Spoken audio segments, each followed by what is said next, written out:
زبور 111 اسرائیل میں خداوند کے تعجب انگیز کام۔ ہلیلویا۔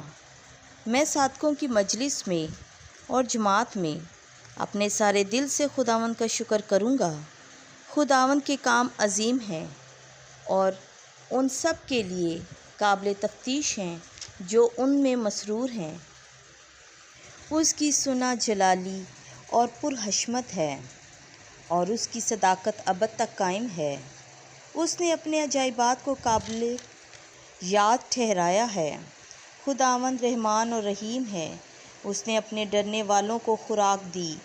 وہ اپنے عہد کو ابد تک یاد رکھے گا۔ اس نے اپنے کاموں کی قوت اپنی امت پر ظاہر کی، جب اس نے غیر قوموں کی ملکیت انہی کو دی۔ اس کے ہاتھ کے کام عدل اور صدق کے ہیں۔ اس کے تمام قواعد پائیدار ہیں۔ وہ ابد و آباد تک قائم رہتے ہیں۔ وہ صداقت اور انصاف سے بنائے گئے۔ اس نے اپنی امت کے لیے مخلصی بھیجی ہے۔ اس نے اپنے عہد کو ہمیشہ کے واسطے ٹھہرایا ہے۔ اس کا نام قدوس اور محیب ہے۔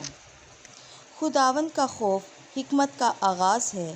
جو اس پر عمل کرتے ہیں وہ سب صاحب امتیاز ہیں۔ اس کی حمد ابداً قائم ہے۔ آمین۔